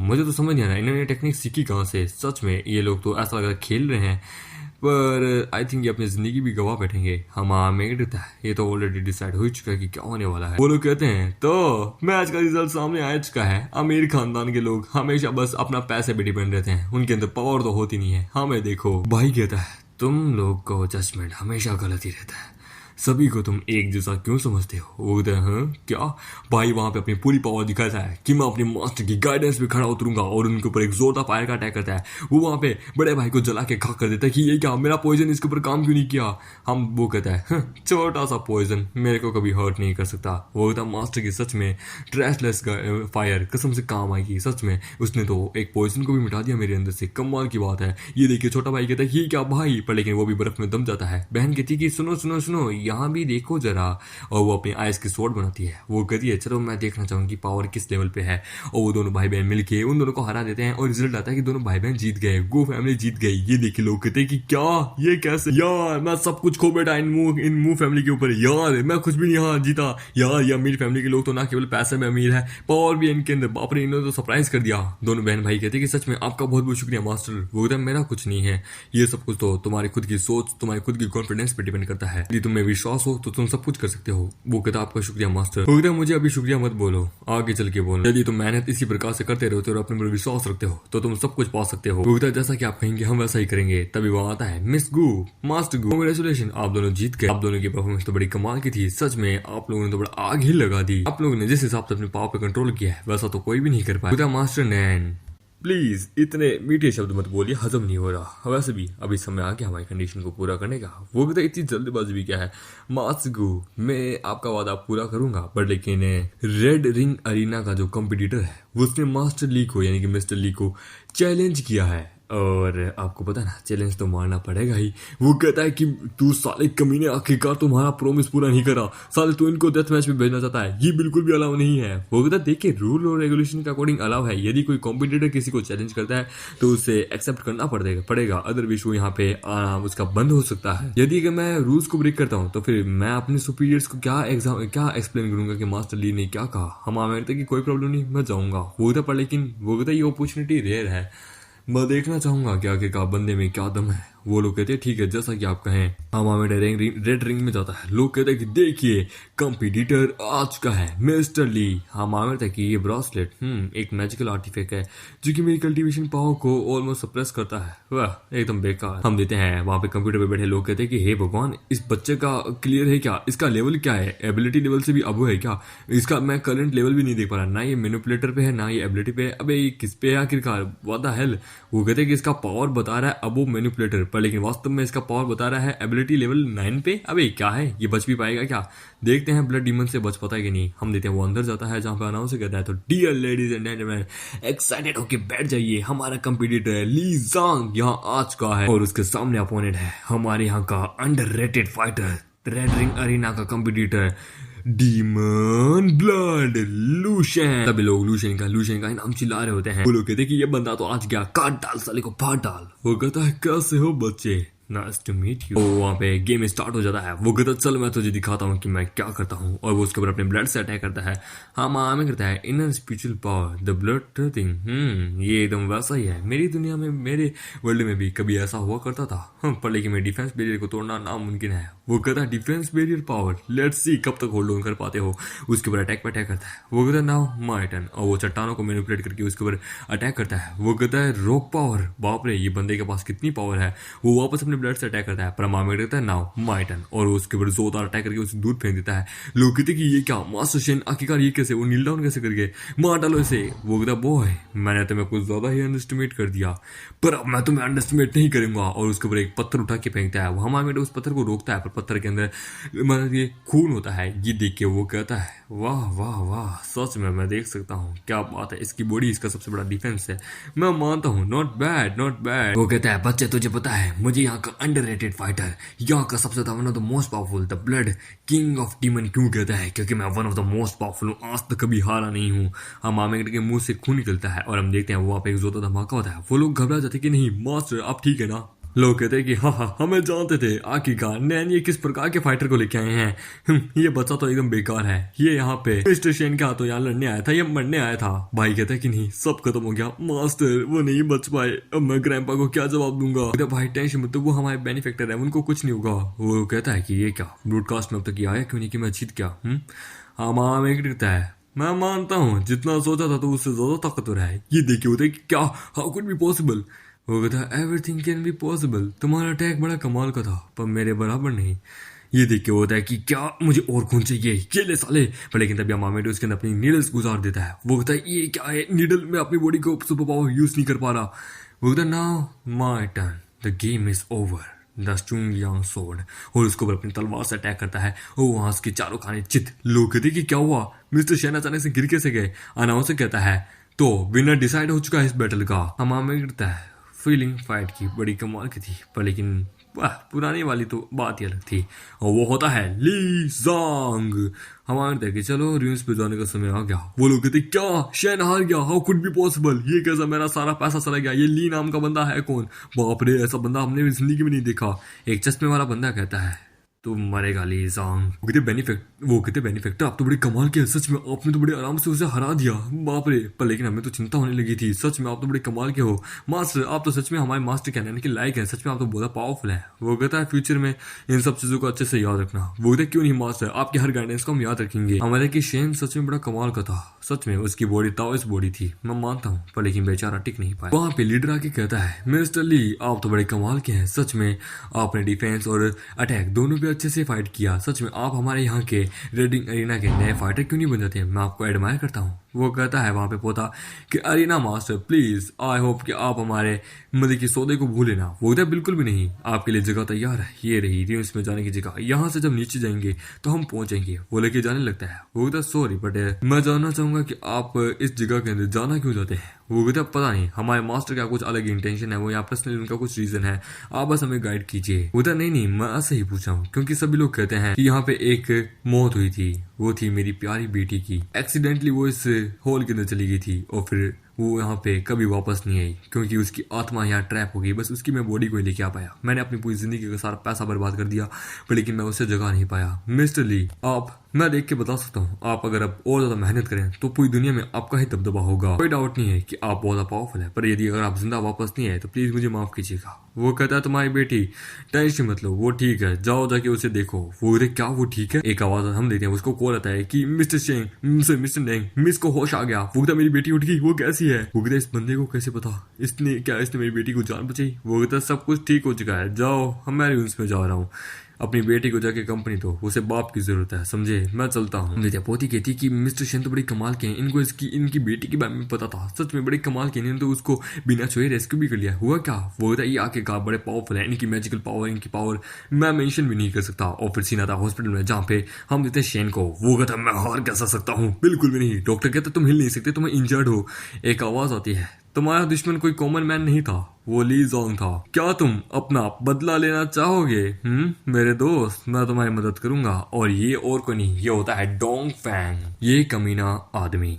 फिर हम देखते हैं इमॉर्टल रूइंस के अंदर, जहाँ पे हम देखते हैं पोती कहती है बाप रे यहाँ पे तो बहुत ज्यादा पावरफुल मुझे एनर्जी महसूस हो रही है। जहाँ पे हम देखते हैं भाई अपनी मम्मी कहता है कि हम यहाँ पे कई बार आए हैं इस जगह पे, पर लेकिन फिर भी आज तक भी हमें ये पता नहीं चला कि इसके नीचे इतनी बड़ी रूइंस भी, इतनी बड़ी पावरफुल जगह भी है। क्या मास्टर पहले भी कभी यहाँ आए हैं? हम एक कहता है कि ये रूइंस नहीं है, पर लेकिन रूइंस के अंदर का हिस्सा है, तो इसे रूइंस कंसिडर कर सकते हैं। और ये मतलब की जगह पूरी तरीके से एक सोल सेटरिंग एरे के द्वारा बंद थी, जिसके कारण मैंने जब इस एरे को तोड़ा तो ये जगह यहाँ ओपन हो गई। चलो टाइम आ गया अंदर जाने का। और वो वहाँ पे एरे को ओपन करता है। वो लोग कहते हैं कि मास्टर क्या ये इनर रूम्स के अंदर जाने का मतलब कि बैरियर है कि इससे हम अंदर जा सकते हैं? ऐसा देखने से ऐसा लगता है कि ये किसी टॉम के प्रोटेक्टर ने लगाया है या ओनर ने लगाया है। मास्टर आपको इन सब चीजों के बारे में कैसे पता? वो कहता है बस अब मेरा पीछा करो। हम देखते हैं स्केलेटन उसके ऊपर अटैक करता है। हमें गिरता है क्या सच में? और फिर हम देखते हैं वहां पे वो पूरे स्केलेटन को तोड़ देता है। हम देखते हैं ये देखिए वो दोनों भाई बहन हैरान कि बाप रे तोड़ दिया कैसे। और हम देखते हैं उनके पीछे वहीं पे शेन को। वो कहता है कि सच में डेथ एरिना के नीचे इतने सालों से मैं काम कर रहा हूँ, पर आज तक कभी पता नहीं चला कि इसके नीचे इतना डीप एक जगह भी है। ये ली शेन आखिरकार है कौन? हम देखते हैं डोंग फैंग कहता है ये कौन है, क्या है पता नहीं, पर लेकिन आज यहाँ से जिंदा नहीं जाएगा। और क्योंकि हमारे साथ हमारा सीक्रेट वेपन जो है जो कि उसके साथ खेलेगा। हम देखते हैं एक बंदा जो कि अपनी एबिलिटी के एकदम 9th लेवल पे होता है, जिसका पावर अनलॉक होता है। दूसरा भी एबिलिटी के एकदम 9 लेवल पे होता है, पावर अनलॉक होता है। हम देखते हैं वो लोग बहुत डीप में अंदर जा रहे होते हैं। हम देखते हैं पोती कहती है कि बाप रे हम डीप में अंदर जा रहे हैं और मुझे पावर और ज्यादा स्ट्रॉन्ग महसूस हो रही है। हमारा बेटा उसको देख के कहता है कि ये स्पिरिचुअल पावर को यहाँ महसूस कर पा रही है। इसका मतलब एक साथ है कि फ्यूचर में आगे चल के कल्टिवेटर बन सकती है। हम हमें कहता है यहीं रुक जाओ। वो क्या हुआ? वो चुप रहो। और हम देखते हैं वो आगे देखते हैं तो वहाँ पे फायर स्केलेटन घोस्ट होते हैं। एकदम मस्त ये फायर स्केलेटन घोस्ट है जो कि इस केव की गार्डनिंग कर रहे हैं। टेंशन मत लो, चलते रहो। और वो अंदर जाते हैं जहाँ पे वो लोग कहते हैं कि बाप रे यहाँ पे तो बहुत सारा स्पिरिचुअल ट्रेजर वेपन वगैरह सब कुछ है, क्या यहाँ पहले कोई रहता था? तभी हम देखते हैं उसकी नजर किसी बॉक्स पे जाती है। पोती उस बॉक्स को देखती है तो वहाँ पे चिल्लाने की आवाज आई थी कि कोई मेरी मदद करो, मुझे बाहर निकालो। हम देखते हैं उसके अंदर जो आत्मा जो होती है वो पोती को पोजेस कर लेती है और वो उसको मतलब कि सेक्सुअल हैरेस कर रही होती है। वो कहती है अब से ये बॉडी मेरी। पर मामेट बस एक अटैक करता है, उस पूरी स्पिरिट को तबाह कर देता है। भाई कहता है तुम ठीक हो ना? वो कहते हैं हाँ मैं ठीक हूँ। क्या हुआ? हाँ मामा मिलता है तो ये तो एक जेड पेंडेड है। लगता है स्टॉर्म का जो भी ओनर जो है लगता है वो ब्लड सेक्टर से बिलोंग करता था, क्योंकि वहीं पे ऐसे जेड सेक्टर बनाए, ऐसे जेड पेंडेड बनाए जाते थे। सच में यानी ये किसी ब्लड सेक्टर के कल्टीवेटर की है। पर लेकिन इस दुनिया में जितने भी सेक्टर वगैरह जितने भी सब कुछ मिल रहा है, ये सब कुछ मेरी दुनिया से थोड़ा बहुत सिमिलर क्यों लग रहा है? ऐसा लगता है कि मैं किसी टाइम में आगे आ गया। क्योंकि जहां तक मुझे याद है इमोर्टलिटी के पाथ पे यदि तुम इमोर्टल बनते हो, इमोर्टल बने के मतलब कि बनने वाले होते हो, तो इमोर्टल वर्ल्ड में जाने से पहले बहुत सारी 3000 से भी ज्यादा दुनियाएं आती है जो कि हमारी दुनिया से भी अपर होती है। तो क्या पता वहां पे ऐसा हो सकता है, क्योंकि हमारी दुनिया में भी इमोर्टलिटी कल्टीवेशन इमोर्टल्स के कारण ही आई थी। तो क्या पता यहाँ पे भी ऐसा हो। और ये एंशिएंट स्क्रिप्चर वगैरह ये सब भी यही सब बता रहे हैं। तभी हम देखते हैं वहां पे उनके ऊपर अटैक होता है। हम देखते हैं शेन को। वो कहता है तो कैसे हो? डेथ एरिना में तो मैंने तुम्हारी स्ट्रेंथ चेक कर ली, तो अब यहाँ पे लाइफ एंड डेथ करें? वो कहता तुम लोग यार यहीं रहना। वो कहता है कि आज लाइफ में पहली बार मैं किसी से हारा था, तुझे मैं बताऊंगा कि मैं क्या कर सकता हूँ। और वो हमारे एक बार अटैक करता है कि मर, पर हमारे बच जाता है। और हम देते हैं वो वापस अपने को एक शील्ड बना लेता है। ये देखिए भाई बहन कहते हैं कि ये क्या लगता है, ये शेन यहाँ पे इस प्रकार से इसलिए लड़ रहा है क्योंकि मास्टर ने इसे हरा देता है और इससे अपनी हाथ स्वीकार नहीं हुई, तो ये पर्सनली आके यहाँ पे मास्टर को मारना चाहता है। उधर एक उनके बीच में मतलब कि हाफ मतलब कि मैनिपुलेटर के बीच की स्टेज का मतलब कि हाफ मैनिपुलेटर लेवल का बंदा है और बाकी दो उसके तरह एबिलिटी के 9th लेवल के बंदे हैं। क्या तुम्हें क्या लगता है क्या मास्टर कर पाएंगे? हमें देखिए चलो फाइल है। अच्छा अब मजा आएगा, क्योंकि उस समय उस अरीना में मेरे को एक आर्टिफैक्ट दिया गया था जिसके कारण मेरी पावर सप्रेस हो गई थी थोड़ी सी, पर लेकिन अब यहाँ पे नहीं रुकेगा। अब मेरी पावर ओरिजिनल वापस आ चुकी है, तो मैं इसे दिखाता हूँ मैं क्या कर सकता हूँ। परंतु उससे भी ज्यादा इसकी मेन जो सुपर पावर है वो बड़ी कमाल की है। और इस प्रकार से अपने सुपर पावर की वजह से ये मेरे लिए अनप्रेडिक्टेबल एक चैलेंज भी है। मेरे पास इतनी पावर है कि मैं एक फाउंडेशन बिल्डिंग स्टेज के एकदम पीक लेवल के बंदे को तो बड़े आराम से मार सकता हूँ, लेकिन जितना मेरे पास बैटल का एक्सपीरियंस है उस हिसाब से मैं बता सकता हूँ ये लोग तो बस मेरे लिए एक वार्म अप है, because I am a great cultivator जो कि ऑलरेडी बहुत पावरफुल है और मेरी फाउंडेशन ऑलरेडी बहुत पावरफुल है। और वो उनके ऊपर अपनी ब्लेड से अटैक करता है। वो कहता है ये छोटी मोटी तलवारें मुझ पर काम नहीं करने वाली, ये ले, और उनके ऊपर अटैक करता है। कंट्रोलिंग द ब्लड, ये स्पिरिचुअल पावर की मदद से बिल्कुल भी ऐसा नहीं कर सकता, यानी कि सच में बहुत पावरफुल है। यदि अगर ये लगे तो बहुत बड़ा एक्सप्लोजन हो सकता है। एक और अनदर सुपर पावर यूजिंग और वहाँ मामेगड अपने सोर्ड स्टाइल के 8 स्टेज को इस्तेमाल करता है और तभी एक मोटा उसके ऊपर अटैक करता है। हाँ मामेगड कहता है ये मोटा इसकी फिजिक्स बहुत पावरफुल है। सच में ये मुझे किसी बहुत पावरफुल एक कल्टिवेटर जो कि वुड कल्टिवेटर स्पिरिट बंदा हुआ करता है जो अपने आप को हील कर सकता है उसकी याद दिलाता है। और हम देते हैं जाके उसको लगते हैं वहाँ धमाका होता है। हम देते हैं डोमफिन कहता है लीजा तू तो गया, तूने मुझे ऑफेंड किया था। वो लोग कहते भाई आखिरकार ये क्या, 3 कल्टिवेटर उनके ऊपर अटैक कर रहे हैं और हम यहाँ बस बैठ बैठ देख रहे हैं, हमें उनकी मदद करनी चाहिए। वो बहुत पावरफुल है पर फिर भी मास्टर डेंजर में है। हम आमेगड बच जाता है। हम देते हैं शेन कहता है ये मरा नहीं। सच में हैरानी की बात है, इस पर्सन की सुपर पावर सच में बहुत है, लेकिन इसके पास भी रीजनरेशन की पावर है जो कि तुम मुझे कितनी बार भी मार ले मैं हील हो जाऊंगा, तुम मुझे नहीं मार पाएगा। और तुम्हें पता है यदि इसकी पावर और मेरी पावर मिक्स हो गई तो हम एक चलता फिरता ह्यूमन बॉम्ब बना सकते हैं कई बार। हम आमेगड कहता है कि तुम बस अपनी एबिलिटी के ऊपर ही काम करे हो, तुम मुझे अंडरस्टिमेट करे हो। Now the my turn. और फिर उसके ऊपर एक जोरदार अटैक करता है जिसके हम देखते हैं उसकी शरीर के बहुत सारे हिस्से हो जाते हैं और मामेट उसके ऊपर गर्दन पे तलवार रख लेता है। वो कहता है तुम्हें लगता है कि आखिरकार मुझ जैसे बंदे को हराना इतना आसान है और तुम्हें लगता है कि मैं यहाँ बिना किसी प्रिपरेशन की बिना किसी ऐसे ही आया हूँ। तुम्हें भले ही मैं अपनी पावर से नहीं हरा सकता पर आर्टिफिशियल इंटेलिजेंस से तो हरा ही सकता हूँ। ये सुन के वो कहता क्या, पर मामेट वहाँ पे उसके मतलब की ब्लड को अपने हवा में उड़ा देता है। वो कहता वेट एक मिनट, मैंने इसके ऊपर अपना ब्लड छोड़ा था, ये क्या ये मेरा ब्लड सारा इसके ऊपर से उड़ गया। हाँ मामेट है तेरी सारी बकवास और तेरी सारी बातें खत्म, तो चल तू भी खत्म। तभी हम देखते हैं मामेट को कुछ महसूस होता है और उस अटैक को डोज करता है। वो कहता है कि स्पिरिचुअल बुलेट और हम देते हैं वो वहां से उस मोटे को लेकर चला जाता है। हम मामेट को करंट लगता है। हम देते हैं वो गिरा है तो तूने सोचा ही नहीं होगा ना कि मैं किसी मदद के आऊंगा। ये देख मैं अपने साथ मदद लेके आया हूँ। इसकी super power blood controlling bullet है और ब्लड कंट्रोलिंग बुलेट और यहाँ तक कि एलिमेंटल बुलेट, ये किसी भी प्रकार के एलिमेंट को कंट्रोल करके उसे एक बुलेट के रूप में कर सकता है। तू तो गया बच्चे। इसकी सुपर पावर अब तक की one of the most rare super power है क्योंकि अपनी बुलेट और अपनी पावर की मदद से किसी भी चीज में कि 5 एलिमेंट 5 तत्वों में से किसी को भी अपने बुलेट में कंट्रोल कर सकता है, बदल सकता है, उसको मार सकता है। ये था हमारा ट्रम्प कार्ड। नाउ अपने भाग्य को अपनाओ, तुम्हारी आज यहाँ मृत्यु तय है। हम मामेगड कहता है किसकी मृत्यु तय है वो तो यहाँ बताएगा, तुम्हारे और मेरे बीच में। अब देखते हैं क्या डिफरेंस है। और वो अपने 3 हेड वुल्फ को बाहर निकालता है और वुल्फ अपनी आग से उनके ऊपर अटैक करता है। वो लोग कहते हैं कि इसके पास समनिंग टाइप की सुपर पावर है, बाप रे। हम देते हैं स्नाइपर मैन उनके ऊपर अटैक करता है और वहाँ पे एक बर्फ की शील्ड बना लेता है। हम देते हैं शेंग कहता है कि एक बर्फ की शील्ड हमें इससे ज्यादा देर नहीं रोक सकते, हमें कुछ ना कुछ तो करना होगा और ये आग भी कोई और नहीं है, मैं इसे कंट्रोल नहीं कर पा रहा। बचो यार, इसके पास ये आया कहां से, हमें इसे जल्द से जल्द मारना होगा। हम देते हैं वुल्फ उस मोटे वाले को पकड़ता है और अपने जबड़ों के बीच में रखे उसे वहां पे दूर पटक देता है। वो तो नहीं यार कमीने, और उसके ऊपर बॉम्ब से अटैक करता है। हम देते हैं मामेगड उसके पीछे आके उसके ऊपर तलवार से अटैक करता है पर लेकिन वो बच जाता है और मामेगड के ऊपर एक बुलेट से अटैक होता है पर मामेगड बच जाता है, उससे कुछ नहीं होता। ये देख के होता है कि नाउ माय टर्न। लेकिन तभी मामेगड उसकी अपनी सोर्ड से उसके ऊपर अटैक करता है। वो कहता भी काम खत्म ही कहाँ हुआ है। ये देखे वो स्नाइपर मैन हैरान और मामेगड उसके ऊपर अपनी फायर से अटैक करता है और उसे जला के खाक कर देता है। वो कहता नाउ ये तो गया, तुम लोगों की बारी। हमारे देखिए इसकी सुपर पावर एक सेक्टर है हेवनली 5 एलिमेंटल सेक्टर, उसके अंदर भी 5 एलिमेंट्स को कंट्रोल करने की ताकतें सिखाई जाती है, टेक्निक सिखाई जाती है। इसकी सुपर पावर तो एकदम वैसी की वैसी है, कहीं ये कोई स्पेल वगैरह तो इस्तेमाल नहीं करता, कहीं इसका ओरिजिन भी उनके साथ तो नहीं है ना, ऐसा नहीं हो सकता। और ये सेल्फ हेलिंग सुपर पावर ये भी बड़ी कमाल की है, ये भी मुझे किसी सेक्टर से याद दिला रही है। पर लेकिन अब जरा मैं खेल खेल के थक चुका हूँ, मुझे ये कारनामा खत्म करना है। हम देते हैं वो कहता नहीं मोटा बहुत बुरी तरह से इंजर्ड है, ये हिल भी नहीं कर पा रहा, कमीने तो है कौन। वो कहता तो क्वालिफाइड नहीं है इस चीज के लिए। वो कहता तुम मेरे साथ तू बीमार, और अपने आप को सेल्फ डिस्ट्रक्ट कर लेता है और हम देते हैं वो एक मोती में ट्रांसफॉर्म हो जाता है। हम देते हैं वो लोग कहते बेनिफैक्टर आप ठीक है ना। वो कहता हाँ वो लोग तो मारे गए पर लेकिन एक चूजा अभी भी बाकी है और वो साइड में अटैक करता है। हम देते हैं डोंगफेंग बाहर आता है। हम देते हैं मामेड वहां पत्थरों को मैनिपुलेट करता है। वो कहता है प्लीज मुझे माफ कर दो, प्लीज मैं तुम्हें और चीची को आज के बाद कभी भी परेशान नहीं करूंगा, प्लीज मैंने जो भी किया मैं गलत था, प्लीज प्लीज मुझे माफ कर। तुम मुझे अपना गुलाम बनाना चाहते तो मैं गुलाम बनने के लिए तैयार हूँ। हम हमें होता है मेरे इतने बुरे दिन भी नहीं है कि किसी कचरे को अपने घर के अंदर घुसाऊं, निकल यहाँ से।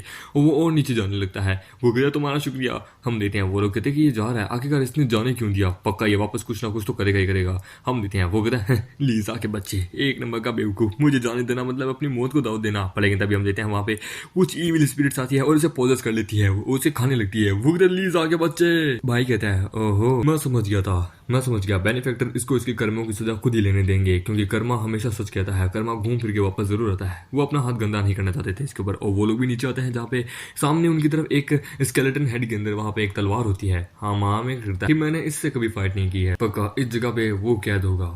अब मुझे कोई सरप्राइज नहीं। ये स्वॉर्ड मेट्रो क्रिस्टल से बनाई गई है, जो कि किसी भी डैमेज को अपने अंदर एब्जॉर्ब कर सकती है। एक रेयर ट्रेजर है ये, पर उससे भी ज्यादा एक ट्रिप जो अब मैं करने वाला हूँ, और वो उस तलवार को बाहर निकालते तो वहां पे खून ही खून फैल जाता। हम देखते हैं जब खून ही खून फैलता है तो उसके बाद हम देखते हैं बहन कहती है कि बाप रे भैया इतना सारा खून ये कहाँ से। वो कहता है तो ये तो बस अभी शुरुआत है बेटा, अभी बाकी है, माँ से जरा ध्यान से। वो कहता है ये एक मैजिकल आर्टिफैक्ट है जो कि मुझे इस ड्यून से दूसरी ड्यून पे पहुंचाएगा। वो कहता है माँ से, वो कहता है अपना ध्यान रखना, और वो उस मुंडे की ब्लड पूल के अंदर कूद जाता है। वो कहता है मास्टर इसके अंदर कूद गए, ये डेंजरस तो नहीं होगा ना। वो कहता है जबकि मास्टर ने ढूंढा तो इस डेंजरस नहीं होगा। आई होप सब कुछ उनके अंडर कंट्रोल में हो। और हमामेटर फिर एक दूसरी जगह एक सीक्रेट रियल में वहां पहुंच जाता है। हमामेटर है मुझे इस वर्ल्ड की स्पिरिचुअल आई को ढूंढना होगा, जो कि इस वर्ल्ड में स्पिरिचुअल पावर का एग्जिस्टेंस का काम करता है। कहाँ है कहाँ, वो चाहता यही होगा, क्योंकि वो जगह हद से ज्यादा छुपी हुई रहती है। तुम पक्का वो इसी हिडन में यहीं कहीं छुपी होगी। कैसा रहेगा कि मैं उसे खुद ढूंढूं या फिर वो कुछ चल के आए और वहां से एक फूल को उठाता है। वो कहता है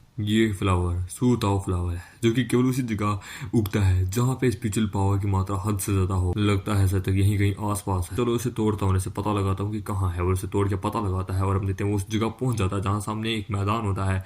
कहता लगता है इसके नीचे जहाँ पे ये चेस के मैदान बने हुए हैं, ये है वो सील जिसके अंदर जिसके नीचे स्पिरिचुअल पावर की मात्रा भरी हुई है, और वो गार्डियन भी यही है। पर जब मुझे जानना है कि कौन सा है और वो सील को तोड़ देता है तो वहाँ पे एक फॉर्मेशन ओपन होती है, और उस फॉर्मेशन के अंदर से बाहर निकलता है एक क्यूआई रिफाइनिंग के एकदम पीक लेवल का मॉन्स्टर। वो कहता है तुम्हारी हिम्मत कैसे इस फॉरबिडन एरिया में आने की।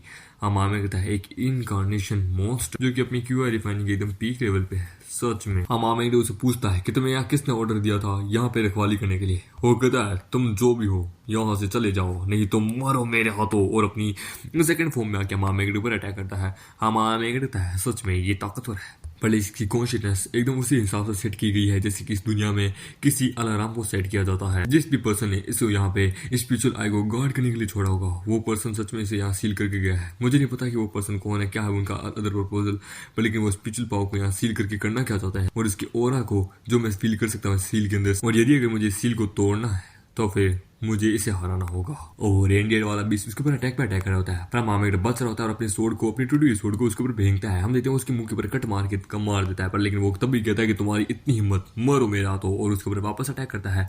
हम करता है मेरी लिंगवी स्वॉर्ड टेक्निक का सेकंड स्टाइल, और उसके ऊपर अपने सेकंड स्टाइल से अटैक करता है, और उसके गले में कुछ होता है जो कि वो तोड़ देता है। हम कहता है कि नाउ अब सेकंड वाले की बारी। हम देखते हैं वो अपना अल्टीमेट फॉर्म लेके आता है। वो कहता है नाउ ये अब इसकी फाइनल फॉर्म में आ गया। वो उसके ऊपर अटैक करता है, मामेट को पकड़ लेता है, पर मामेट बच जाता है, वापस उसके ऊपर अटैक करता है। वो कहता है कि बाप रे इसका लेवल तो मुझसे भी ज्यादा सुपीरियर है जितना मैंने सोचा था, पर लेकिन इसे हराने के बाद जो अपॉर्चुनिटी मिलेगी वो सबसे ज्यादा रेयर होगी। फिर हमारा मेकड़ कहता है इस दुनिया में फाउंडेशन बिल्डिंग स्टेज मतलब हेवन एंड अर्थ के बियॉन्ड जाना एक आदमी की जिसे लो और हाईएस्ट लिमिट होती है। पर लेकिन यदि अगर फाउंडेशन बिल्डिंग की अगर मैं बात करूं, फाउंडेशन की मतलब कि अंदर उसकी क्या लिमिट्स है उन तक की, तो बंदे के अंदर 3 प्रकार की होती है। कल्टीवेशन के अंदर अर्थ रिलम जो कि एक्स्ट्रा ऑर्डिनरी होती है, उसके ऊपर आता है हेवन रिलम जो कि आउट ऑफ बियॉन्ड होती है, और उसके ऊपर आता है supreme God foundation building stage जो कि सबसे पावरफुल है। और मैंने अपनी पूरी जिंदगी में हर दुनिया को घुमाओ, फिर मैंने इस फाउंडेशन बिल्डिंग स्टेज को ढूंढा, पर उसकी कुछ रिक्वायरमेंट थी जो कि मैंने उसको पूरा किया, और साथों साथ मेरे मास्टर ने भी मेरी मदद की उस फाउंडेशन बिल्डिंग स्टेज को पाने में। और हम देखते हैं वो उसके ऊपर अटैक कर रहा था, वो भी उसके ऊपर अटैक करता है। पर लेकिन साला इस दुनिया में जब से रिकॉर्डिनेशन हुआ तो उससे बस मैं अभी अर्थ लेवल की फाउंडेशन बिल्डिंग पे हूँ, और हेवन लेवल की पाना मुझे नहीं लगता कि अभी पॉसिबल है, क्योंकि जितनी भी चीजें इस दुनिया में है वो अभी भी अनपरफेक्ट है, और सुप्रीम हेवन लेवल की तो इम्पॉसिबल है, वो तो कहीं भी नहीं मिलेगा, अगले जन्म में मुझे देना पड़ेगा। और उसके ऊपर अटैक करता है। फिलहाल कुछ भी क्यों ना हो जाए, मुझे यहाँ पे जो स्पिरिचुअल पावर जो सील है मुझे उसे खोलना होगा, जिससे मैं अपनी अर्थ लेवल की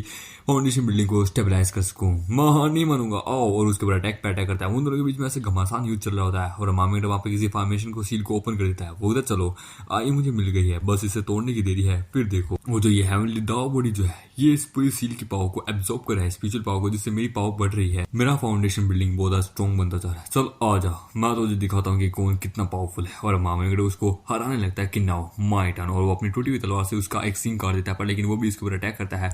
हम मांगते हैं कि मैं मानता हूँ तू ताकतवर है, पर लेकिन मुझसे ज्यादा ताकतवर नहीं। I am the immortal. मैंने ऐसे तेरे जैसे थाउजेंड ऑफ बंदों को हराया है। और उसको एक जोरदार अटैक करता है, पर अगर हम देखते हैं वो इससे दूर चल देता है और वो आई ऑफ पनिशर का इस्तेमाल करता है उसके ऊपर।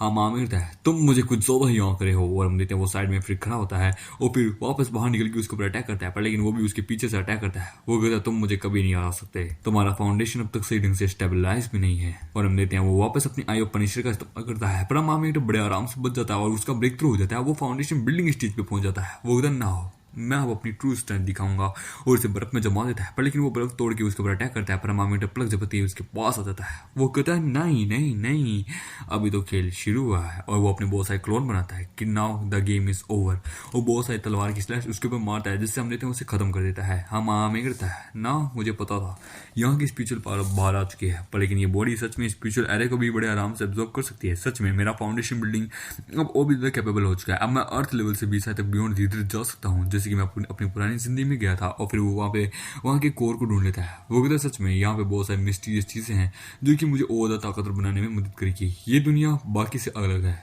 ये सच में बड़ी कमाल की है, जितना सोचा था उम्मीद से भी परे। बाहर हम देते हैं जहाँ पे कजन कहती है कि मुझे अब और ज्यादा अच्छा महसूस हो रहा है, पावर मुझे और दुगनी महसूस हो रही है। वो कहते ये क्या, पर लेकिन मुझे तो आसपास कुछ अलग ही महसूस हो रहा है। हम देखते हैं बुढ़ाऊ को, वो कहता है मेरी गू फैमिली का जिस दिन का इंतजार था वो लगता है इंतजार अब खत्म हुआ। और फिर सीन आता है डोंगफेंग फैमिली में, जहाँ पे हम देखते हैं डोंगफेंग का बाप। वो कहता है मास्टर जी आप बड़े कमाल के हैं, सच में आप तो बड़े इस एज में भी बड़े कमाल के आदमी, आप तो टैलेंटेड बंदा होना, मतलब कि अब मेरे पास होना बड़े कमाल की बात है। मेरा बेटा सच में आपसे बहुत ज्यादा सीखेगा एक दिन, आप तो बहुत कमाल के हैं। और ये होता है जी शुआ। वैसे मैंने आपकी फैमिली के रेपुटेशन के बारे में सुना है कि आप मेडिकल फील्ड में बहुत अच्छे से डेवलप करे हैं, रिसर्च करे हैं। सच में मैं भी आपके साथ बड़े लंबे समय से काम करना चाहूंगा। तभी उसके पास एक कॉल आता है। वो होता है एक्सक्यूज मी। वो होता है हाँ क्यों नहीं। वो होता हाँ बोलो क्या हुआ। वो होता है यंग मास्टर कुछ गलत हुआ है। वो होता है क्या हुआ।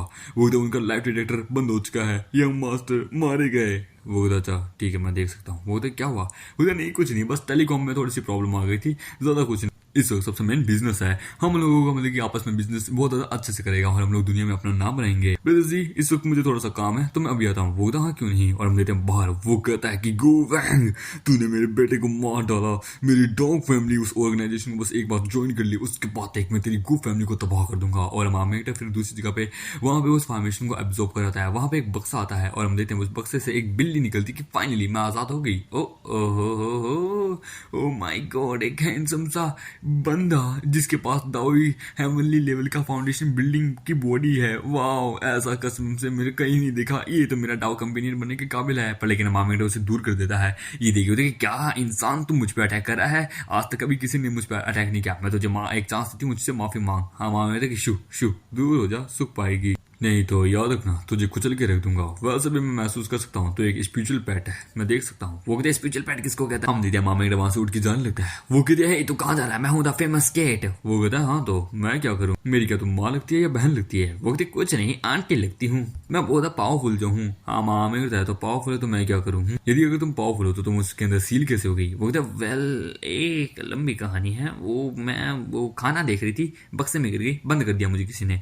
वो कितनी बड़ी मूर्ख औरत हो तुम, सच में कहते ना, और चाहे कितनी पावरफुल क्यों ना मुझे, बुद्धि कभी भी उसमें नहीं आती सही ढंग से। वो क्या कहा, औरतों की बेइज्जती कर रहा है तू।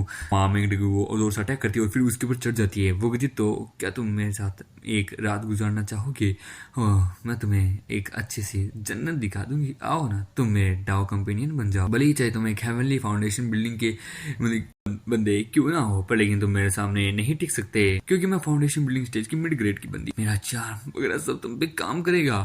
हाँ माँ में करता है गेट लॉस्ट और उसे दूर भगाता है। ये देखिए होती कि बाप रे इतना ताकतवर, सच में कोई भी मर्द मुझसे नहीं बच सकता। अब तुमने मुझे प्रोवोक किया है तो अब तुम मेरे बन के रहोगे। और वो अपनी आई टेक्निक का इल्यूजन इस्तेमाल करता है और मामेट को एक इल्यूजन में फंसा देती है। ये फीलिंग मेटाबॉलिज्म फेल होगा, मुझे माफ कर दीजिए। बाय शू, इसमें तुम्हारी कोई गलती नहीं है, तुमने बड़ी मेहनत की है, मैं देख सकती हूँ, पर लेकिन ये तुम्हारा भाग्य था। यदि तुम मेरे साथ कोऑपरेट करने के लिए एग्री कर जाते हो तो मैं तुम्हारे डिजास्टर को दूर कर सकती हूँ। ये सुन के होता है मास्टर तुम लड़की कभी नहीं मानोगे ना, तुम मेरे भावनाओं के साथ खेली हो। वो मुझे छोड़ो।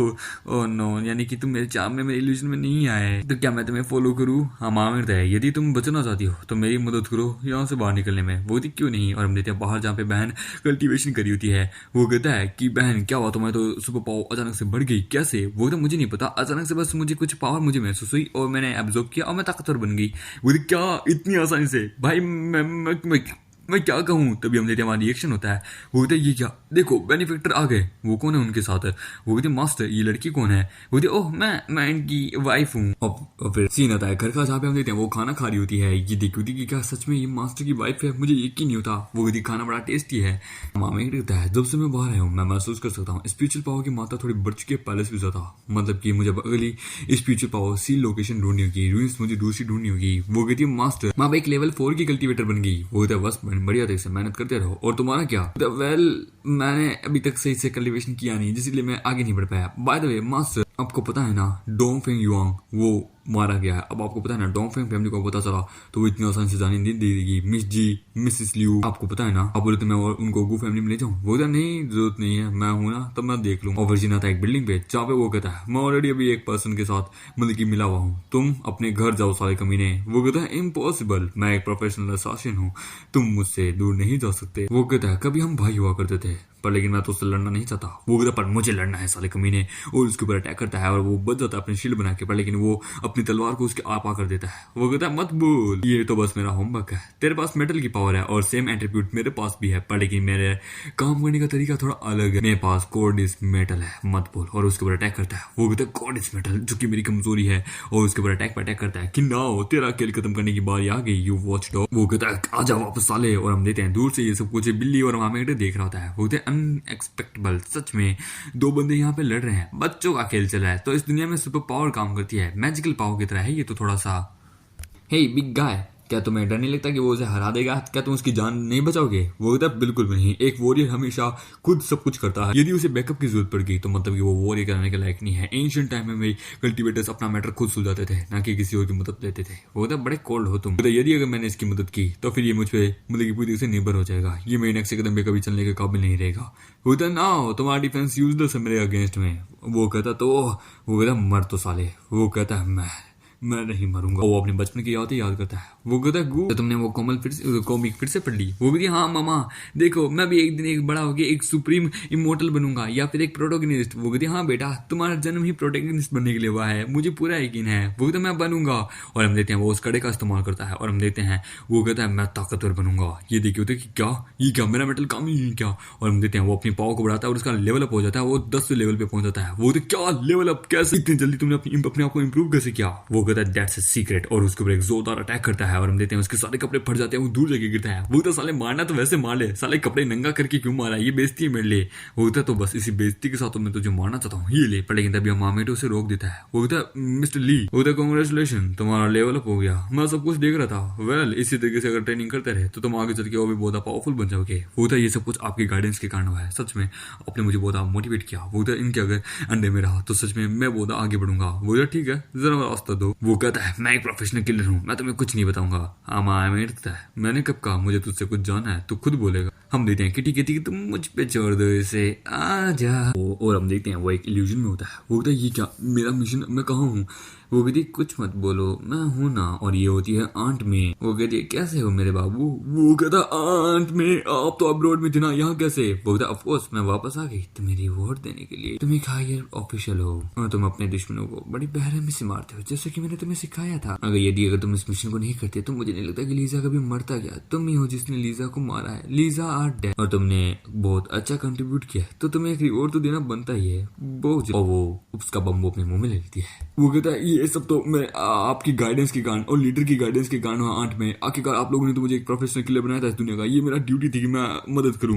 मुझे में इतनी हिम्मत नहीं कि मैं कोई रिवॉर्ड लूं, प्लीज। मैं तो बस हमेशा आपके लिए काम करना चाहता और ब्लैक वाटर गैंग के लिए मैं काम करना चाहता था, जो कि एक दिन हमारी गैंग को मैं नंबर 1 बना सकूं। वो कहती है ऑफकोर्स आखिरकार तुम्हारी आंट जो हूँ मैं तुम्हें नंबर 1 जरूर बनाऊंगी। वो कहती है आंट में ये आप क्या करिए मत बोलिए, मैं एक लॉयल और प्रोफेशनल किलर हूँ। मैं वो कहती तो वो तो तुम एक लड़के है ना, कम से कम थोड़ी दिन तो एक मजेदार बात तो लो मेरे साथ अपनी आंट के साथ। वो तो आंट में मैं आपको एक माँ के रूप में देखता हूँ प्लीज। वो करिए तो क्या हुआ, हम इंडिया में नहीं है, हम बाहर हैं।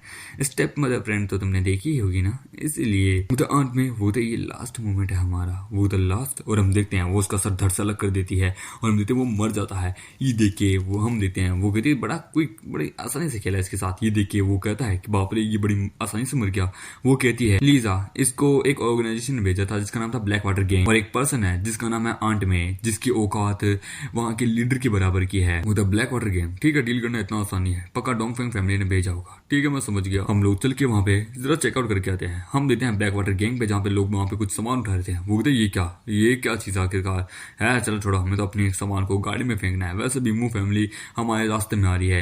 एक मिनट, ये क्या मिसाइल यहाँ पे? और हम देखते हैं एक जोरदार धमाका होता है। वो कहते हैं now the battle will be began. हम देखते हैं वो लोग कहते हैं कि साला ये तो कभी हमारे यहाँ पे काम करता था ना, साले तो हमारे टेरिटरी में आके हम पे अटैक करा है। वो कहता है ऑफकोर्स क्यों नहीं। तभी हम देखते हैं बिल्ली भी आके कहती है कि मैं भी करूंगी, उनको भी मारती है। क्या you human, you are very weak. दूसरे वाला कहता है मेरे पास मशीन गन है, था। हम देखते हैं वो कहती है ये सुइयां खिलौना है मेरे सामने। अब तब ये देखते हैं वहां पे एक जोरदार मिसाइल फटती है। वो कहती है मुझे मारना इतना आसान नहीं है, क्योंकि मेरे जो बॉस है ना वो तुम्हारे बॉस के पास गए हैं। और हम देखते हैं बाहर उनको धमाका सुनाई देता है। वो कहता है बाहर लगता है कुछ फाइटिंग हो रही है, लगता है टाइगर गैंग ने हमारे पर अटैक कर दिया है और इसका नाम होता है ब्लाइंड स्नेक। तब ये मामेगेटो वहां आता है। हम देखते हैं वो उसके ऊपर अटैक करता है कि कौन हो तुम। मामेगेटो उसके सांप को काट देता है कि मैं कौन हूँ, मुझे बताओ कि तुमने मुझ पे किलर क्यों भेजे। वो कहता ओ अच्छा, तो मतलब कि तुम हो लीजा। मैं देख सकता हूँ तुम एक हाई लेवल के मैनिपुलेटर लेवल के बंदे हो, तुम्हारे पास उसमें पावरफुल लेवल की स्किल्स है और तुम किसी की डिफेंस को भी तोड़ सकते हो। पर लेकिन ये मेरा ब्लैक वाटर गैंग है, यहाँ से तुम्हारा बच के जाना नामुमकिन है। तुम्हारी आज यहाँ मौत होके रहेगी। तुम यहाँ आ तो गए हो जिंदा, पर जाओगे नहीं। वो कहता है कौन जाएगा, वो देखा जाएगा, ये ले। और उसके ऊपर अपनी तलवार से अटैक करता है। पर लेकिन एक लड़की आगे उसे बचा देती है। हाँ मामे करता है ओहो फाउंडेशन बिल्डिंग स्टेज की अपर लेवल की बंदी। हम देते हैं वो कहती है मिस मू आप तो बड़ी कमाल की हैं। वो कहती है आंट में अभी यहाँ नहीं है, तो इसलिए यहाँ पे अभी कमांड मैं संभालूंगा। आज की जो हमारी जो नेगोशिएशन है ये बहुत ज्यादा इंपॉर्टेंट है, तो कोई आउटसाइडर अलाउड नहीं है कि यहाँ पे कुछ भी काम करे। तुम लड़के यहाँ से दफा हो जाओ। वो कहता है आंट में इस वक्त अब्रोड में है, मत बोलो, समझे। तो अभी यहाँ पे थोड़ा बहुत काम तो मैं भी संभालूंगा, मत बोलो। और अभी हमारी कॉर्पोरेशन चल रही है और मैं नहीं चाहता कोई भी हमें यहाँ डिस्टर्ब करे। तो मैं श्योर हूँ मिस मू आप इसे संभाल सकती है, क्योंकि वैसे भी ये एक लो लेवल का कल्टिवेटर है। हाँ माम ही करता है, कभी किसी को अंडरस्टिमेट नहीं करना चाहिए। और मैं देख के बता सकता हूँ तुम बहुत क्विक कैपेबल हो। यदि तुम अगर इसे ज्वाइन करना चाहती हो तो करो, क्योंकि मरने के लिए फिर रेडी रहना। वो उसके ऊपर अटैक करती है, लेकिन उसके पास वाली अलमारी पे सबसे पहले अपने आप को संभालो। वो अलमारी में जाना जाती है और उसको खाने वाली होती है कि मेरी मुंह फैमिली के बीच में आने की तुम्हारी हिम्मत कैसे हुई। पर मामे का बद होता है। वो कहता है हो तो यानी कि तुम चीजों को मैनिपुलेट कर सकती हो। बताइए यदि तुम चले जाते हो तो मैं तुम्हारी जिंदगी बख्श दूंगी। वो कहता है इंटरेस्टिंग, बस 2 साल की बच्ची मुझे धमकी दे रही है। वो कहती है 2 साल की बच्ची, तुमने किसको समझाया और इस टूटी हुई तलवार से तुम लड़ोगे। वो कहता है कि अच्छा। हम देते हैं उसके ऊपर फायर से अटैक करती है। हम आमिर करता है तो सच में आ जाओ, और उसकी फायर को वहीं नलिफाई कर देता है। वो कहती क्या ये मैजिकल आइटम है, बहुत ज्यादा पावरफुल है। और हम देते हैं वो आधे कमरे को 2 हिस्सों में काट देता है, पर लेकिन वो अपने आप को चेयर से बचा लेती है। वो कहती है ये बंदा बहुत ज्यादा पावरफुल है, मेरी सोच से भी ज्यादा नहीं, पर लेकिन मैं भी नहीं रुकूंगी। अटैक। और हम देते हैं वो सभी चीजों को मैनिपुलेट करके उसके ऊपर अटैक करवाती है। वो कहती है सच में ये सभी चीजों को कंट्रोल कर रही है, वाओ। और हम देते हैं वो उसके सारे अटैक से बचता है। वो कहता है गुड, लगता है आज यहाँ एक असल फाइट का मुझे एक्सपीरियंस मिलेगा। और उसकी सारी चीजों को वहां तबाह कर देता है। वो कहते तुम कौन हो। वो एकदम स्मूथ जरा समझ गए। वो कहता है मैं कौन हूँ उसके बारे में तुम्हें बाद में पता चलेगा। हाँ मामे कहता है इसे देख के मुझे कुछ याद आ रहा है। ऐसी ही एक लड़की मेरी दुनिया में थी जो कि गोल्डन कोर पे थी, जो कि टैंग शेंग सेक्टर से बिलोंग करती थी। वो भी ठीक इसी प्रकार से चीजों को मैनिपुलेट कर पाती थी। वो भी बड़ी कमाल की थी। यानी कि सच में कुछ चीजें हैं जो कि इस दुनिया में दूसरों के पास सुपर पावर बन के आ गई है। हम देते हैं वो एबिलिटी को वहां पे खत्म कर देती है। वो मैं एडमिट करती हूँ कि मैं हार मानती हूँ। आज की जो बिजनेस मीटिंग के लिए मैं आई थी, तुम्हें जो भी करना है कर सकते हो, मुझे इसमें बीच में मत डालो। वो क्या आप मुझे ऐसा नहीं छोड़ सकती। वो कमाल की बात है, तुम्हें पता है कि तुम्हें पीछे हटना है। तभी हम देते हैं वो अपनी स्टिंग से उसके ऊपर इस्तेमाल करती है। वो कहती है मैं जानती हूँ कि तुम ताकतवर हो, पर लेकिन मेरी सुपर पावर एक्चुअली रिंग्स है। हम देखते हैं वो उसे पकड़ लेती है। वो कहती काटो। हम आमिरता है ये स्किल कहीं जानी पहचानी लगती है, किसी ने ऑलरेडी इस स्किल का इस्तेमाल किया था, पर लेकिन ये तो बस एक कपड़े का धागा है, हटो यार। और हम देते हैं वो उस कपड़े का धागे को तोड़ देता है, पर लेकिन तभी वो पत्थरों को मैनिपुलेट करती है। हम देते हैं वो कहता है मिस मू बहुत ज्यादा पावरफुल है, मार दीजिए इसे। वो कहता है तुम्हें लगता है कि मैं इसे मार सकती हूँ, मैं इसे मारना चाहती भी हूँ। हम देते हैं मामेडे उस पूरे पत्थरों को तोड़ देता है। वो कहता है ये बंदा बहुत ज्यादा पावरफुल है, मेरी औकात से भी परे। वो कहता है मैं एडमायर करता हूँ, पर लेकिन तुम मेरा टारगेट नहीं हो।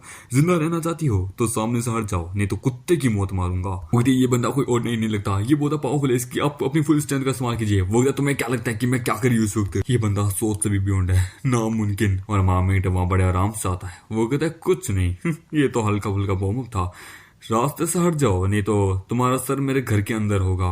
वो एकदम मिसमू अपना ट्रम्प कार्ड इस्तेमाल कीजिए। वो कहता है ये बंदा बहुत पावरफुल है, लगता है ये किसी बहुत बड़ी फैमिली से बिलोंग करता है। अगर ये सच में मैं इसका दिल जीत लूं तो सच ये रहेगा, मेरी मूव फैमिली आगे बढ़ पाएगी। वो कहता है मेरा नाम है मूफाई, सेकंड डॉटर ऑफ मूव फैमिली, प्लीज मुझे माफ कर दीजिए योर हाइनेस, मैं आज से आपके बीच में नहीं आऊंगी। वो कहता है गुड, तुम्हें पता है कि तुम्हें किसके आगे आना चाहिए नहीं। एक लड़की हो औकात में रहना सीखो।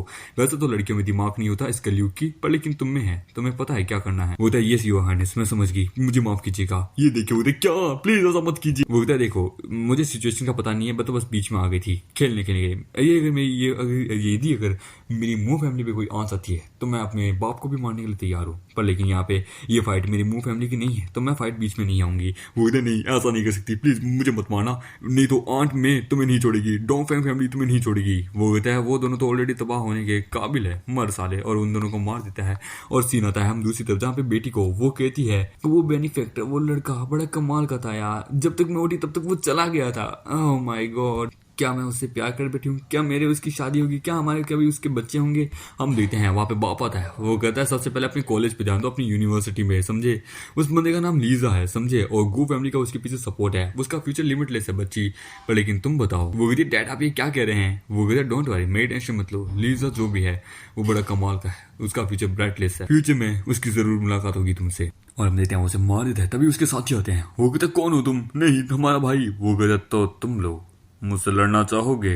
और उसकी पावर देख के वो सरेंडर कर देते कि आज से आप हमारे नए बॉस हैं। हमारे कि सच में तुम में सच में ये बात साबित हो चुकी है कि मर्दों में औरतों से ज्यादा दिमाग होता है। बड़े जल्दी सरेंडर किया। वो कहता है क्योंकि हमें इसलिए दिमाग है क्योंकि हमें पता है यदि अगर कोई हमारे लीडर को मारने की ताकत रखता है तो मतलब कि वो पूरी गैंग को मारने की ताकत रखता है, तो इसलिए हम हमेशा एक ताकतवर का सम्मान करते हैं। इसने ब्लैंड स्नेक ने मुझे एक बार डिफीट किया था, तभी तो ये हमारे यहाँ का नया लीडर बना और मैं सेकंड लीडर बना। लेकिन अब आपसे हमारे नए लीडर हैं और इसका नाम होता है जुवाई। और यदि अगर कोई तुम्हें डिफीट कर देता है तो फिर वो हमारा नया लॉर्ड होगा। और ये लॉर्ड हमारी आंट मे ने बनाया है। वो तो आंट में वो वुमेन जिसके बारे में मेंशन किया गया था। अपनी आंट मे को जाके बोलो कि अब से ये गैंग मेरे हाथ में है, समझे। बोलो कि ये बंदा ये बड़ा एरोगेंस है, ये सच में इसमें कोई मैनर्स नाम की चीज भी है। ये बंदा पागल हो चुका है, ये आंट मे से पंगा लेने वाला है। आंट मे जो कि यहाँ की रियल इंचार्ज है, जिसका रिलेशनशिप डार्क पेविलियन वाले के साथ है। वो उधर ठीक है क्यों नहीं, जैसा आपका कमांड। बच्चे तो मरने वाला है, अपनी मौत को तो खुद दावत दे। हमारे जाके तुम गई नहीं। वो तो सर मेरी मूव फैमिली एक बहुत पावरफुल कंपनी चलाती है जिसका नाम है द प्रोडक्शन ऑफ सुपर पोशन। हम यहाँ पे मेन अगर बात करूँ तो हमारे मेडिकल फील्ड में हमारा बहुत अच्छा योगदान है, पर किसी ने हमारी प्यूरिफिकेशन टेक्नोलॉजी को लीक कर दिया और मेरे पास और कोई चारा नहीं था ब्लैक वाटर गैंग के साथ कोऑपरेट करने के लिए। अब जबकि आप यहाँ के नए इंचार्ज है तो प्लीज क्या आप मेरी मूव फैमिली को एक चांस देंगे। मेडिकल फील्ड यदि सच में अगर कुछ है तो हाई ग्रेड के हब से कुछ हो सकता है जो कि मेरे काम आ सकता है। मुझे बताओ मेडिकल फील्ड को मैं कहाँ ढूंढूं। वो तो सर ये कोई लोकेशन नहीं है, लेकिन यदि अगर आपको कोई ब्रांच चाहिए, कोई जगह चाहिए जहाँ पे सब कुछ होता है मेडिकल से रिलेटेड, तो एक जगह जिसका नाम है द क्लियर वाटर बे, जो कि यहाँ से 3 किलोमीटर दूर है। उधर ठीक है, मैं कभी उसे देखने जाऊंगा। वो उधर ठीक है, पर लेकिन सर वहाँ पे आउटसाइडर अलाउड नहीं है, सिर्फ मेडिकल फील्ड के परमिशन वगैरह आप नहीं जा सकते। ये अगर आपके पास मेडिकल की परमिशन है या फिर आपके पास किसी बड़ी फैमिली की परमिशन है। वो कहता है यदि अगर तुम्हें मुझे ढूंढना है तो तुम गू फैमिली में आओ, सच में वहां आ जाना। और हम देते हैं मामी का बाहर जाता है जहाँ पे एक बिल्ली कहती है ओ तो तुम आ गए। वो कहता है शुई तुम मेरे साथ आओ, मतलब कि वो बिल्ली को कहता है तुम मेरे साथ आओ। और कौन तुम इस जगह पे रहो, समझे, आज से तुम यहाँ के नए बॉस हो। वो कहता ठीक है बॉस क्यों नहीं। ठीक है अब हम कहाँ जाने वाले हैं। वो कहता है मैं तुम्हें बताऊंगा, चलो मेरे साथ। हम देते हैं वो फिश खा रही होती है, वाह बड़ी कमाल की है। हम देते हैं वहां पे पोती उसका ध्यान रखी होती है, वहां पे दादा आता है। वो कहता कांग्रेचुलेशन आपकी स्ट्रेंथ आगे बढ़ चुकी है, आपने ब्रेक थ्रू किया। वो कहता हाँ तुम्हारी मदद के बिना शायद तक मैं कभी पहुंचता भी नहीं, तुम्हें शायद तक थोड़ा सा और समय मिलना चाहिए। वो कहता है अरे ये तो मेरा फर्ज था, जीते जी मैं कुछ तो कर पाता। मैंने पता लग गया कि आपने डेथ एरिना में मेरे पोता पोती की बहुत अच्छे से मदद की, आपका बहुत बहुत शुक्रिया। पोता कहता है कि मास्टर ये एक मेरे दादाजी का सबसे खास ट्रेजर है जो कि वो आपको देना चाहते थे, और हमने आपके लिए कमाल की जगह भी ढूंढी है जहाँ पे स्पिरिचुअल पावर नाम की चीज होती है, जहाँ पे आप अच्छे से कल्टिवेट भी कर पाए। और उससे भी ज्यादा हमने बहुत सारी सिक्योरिटी भी टाइट कर दी है जो कि मेरे थर्ड अंकल के द्वारा ट्रेंड है। टेंशन मत लीजिए, सिक्योरिटी का कोई इशू नहीं होगा वहाँ पे आंट लियू और जी के लिए। हम आमिर है कि ये की मैं देख सकता हूँ थोड़ी सी स्पिरिचुअल पावर है। सच में गू फैमिली ने मुझे बहुत ज्यादा मदद की है, इनके लिए कुछ तो करना पड़ेगा। वो तो आपका शुक्रिया। अरे आई होप कि तुम्हें ये अच्छा लगा, ऐसे और भी चीजें मैं ढूंढ के तुम्हारे लेके आऊंगा। हाँ मामे थे कि आपका शुक्रिया। अब मैं देख सकता हूँ शायद तक मैं जितना सोता था तुम उससे ज्यादा मेरे लिए यूजफुल आ रहे हो। वो थे क्या वो पर लेकिन मुझे आगे भी तुम्हारी जरूरत है। तो वो अपनी आधी स्पिरिचुअल पावर उसके अंदर प्लांट करता है। ये देखिए वो पोता पोती घबरा जाती है कि ये लोग क्या कर रहे हैं। दादा उछल के कुर्सी से नीचे गिरता है। हम देते हैं पोता कहता है कि बेनिफिक्टर। वो होता है टेंशन मत लो, ये तुम्हारे दादा का रिवॉर्ड है। चलो अब खड़े हो जाओ, अपने पैरों पे खड़े होने की कोशिश करो। हम लेते हैं, दादा कोशिश करता है और अपने पैरों पे खड़ा होता है। वो कहता है ओ माय गॉड, मैं फिर से खड़ा हो पा रहा हूँ, मेरे पैर काम कर रहे हैं। पोता बहुत खुश होता है। मुझे मैंने कभी सोचा नहीं था, मुझे लगा मैं अपनी पूरी जिंदगी व्हील चेयर पर बिताऊंगा, पर लेकिन मुझे एक चांस मिला। बेनिफैक्टर आपका बहुत बहुत शुक्रिया। मैं गु वैंग आज से पूरी जिंदगी आपका गुलाम रहेगा। आपकी इस काइंडनेस का मैं फल कैसे चुकाऊं? वो कहता है बस अपनी लॉयल्टी सदैव मेरे प्रति बनाए रखना, मुझे कभी धोखा मत देना। और इसी के साथ ये एपिसोड यही खत्म होता है। और दोस्तों रिसेंटली इस वक्त मेरी तबीयत वगैरह बहुत ज़्यादा खराब हो रही है, पर फिर भी मैं मेहनत कर करके दिन में 7-8 वीडियो बना के तुम्हारे लिए फर्स्ट चैनल और सेकंड चैनल दोनों पे वीडियो अपलोड कर रहा हूँ। पर फिर भी इस वक्त मेरी तबीयत हद से ज़्यादा खराब होती जा रही है। डॉक्टर ने कहा है रेस्ट की जरूरत है, पर लेकिन मैं तब भी वीडियो बना रहा हूँ, क्योंकि भाई खाली अगर अकेला बैठा रहता हूँ ना, एकदम एकदम कुछ ना करके भी, तो यार अजीब सा फील होता है। तो मैं सोचा कि ना वॉइस ओवर कर लूँ, वीडियो वगैरह बना लूँ। एडिटिंग तो वैसे भी मेरी वाइफ करेगी, पर लेकिन भाई इसमें भी मेरी फटके चौसठ हो जाती है। सर बहुत ज़्यादा दर्द कर रहा होता है, हद से ज़्यादा सर दर्द करता है भाई, कसम से आंखें नहीं खुलती। पर फिर भी बस मैं यही चाहता हूँ कि अब आप लोग अच्छा सा सपोर्ट दिखाइए, बस मुझे अच्छे से सपोर्ट दिखाइए। मैं नहीं चाहता कि मेरी वाइफ मेरे कारण डिसअपॉइंट हो यार, कि यहाँ पे ये मैं इतनी मेहनत कर रहा हूँ, पर फिर भी मैं नहीं चाहता कि मेन वो मुझसे नहीं, मेन वो तुम लोगों से डिसअपॉइंट होती है कि तुम लोग इतना अच्छा सपोर्ट नहीं दिखाते यार। बस मैं चाहता हूँ तुम लोग अच्छा सा सपोर्ट दिखाओ। बाकी मुझे और मेरी वाइफ को कुछ नहीं चाहिए, ना हमें पैसा चाहिए ना कुछ और, बस सपोर्ट चाहिए तुम लोगों का कि वीडियो पे अच्छे से व्यूज आए, ठीक है, और सब्सक्राइबर बढ़े, और जल्द से जल्द 1 लाख हम सब्सक्राइबर तक पहुंच पाए। बस आप लोगों का सपोर्ट चाहिए। यदि अगर आप लोगों को वीडियो अच्छी लगी तो प्लीज वीडियो को लाइक करें, नहीं तो प्लीज चैनल को सब्सक्राइब करें। और कई लोगों ने इस कहानी का नाम पूछा था, तो इस कहानी का नाम है ऑल नाउनिंग कल्टीवेशन, ठीक है। आप लोग जाके सर्च मार सकते हैं, आप लोगों को मिल जाएगा, ठीक है। तो मिलते हैं किसी नए वीडियो में, जब तक के लिए बाय बाय।